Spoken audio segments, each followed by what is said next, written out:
लगता पुलिस थाना में धरा जइबा हो। लिखल कुंडली में तहरा दोसबा। भले जाई जेल जाने नहीं अफसोस बा। एरिया में बोली कौन हमारा ले मार दे हम गोली अभी नया नया जोश बा। एरिया में बोली कौन हमारा ले बोसबा।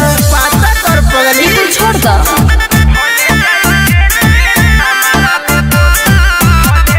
म्यूजिक बाय विकास रोशन।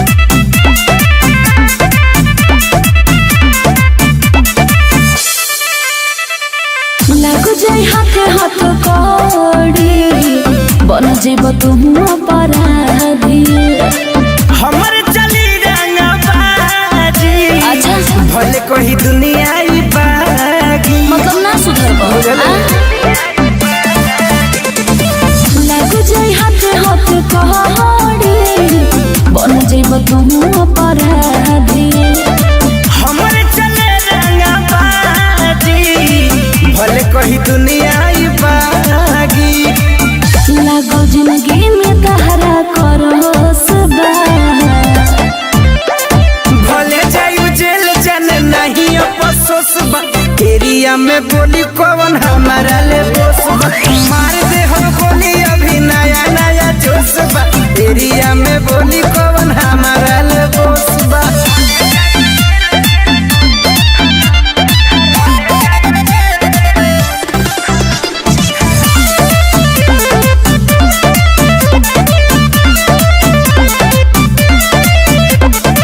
हो जाई लाइफ बर्बादी मिली ना जिए के आजादी।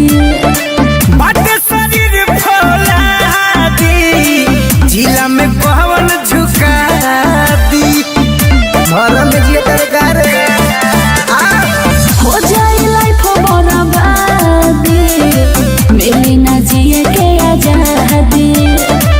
हट शरीर फौला दी जिला में पवन झुका दी। विकी सरगम ना तोहरा होसबा। भले जायू जेल जाने नहीं अफसोस बा। एरिया में बोली कौन हमारा से दोस्त बा। अच्छा। मार दे हम गोली अभी तो का नया करबा? नया जोश बा। एरिया में बोली कौन हमारा ले दोस्त बा। सुना समझावतनी सुधर जा।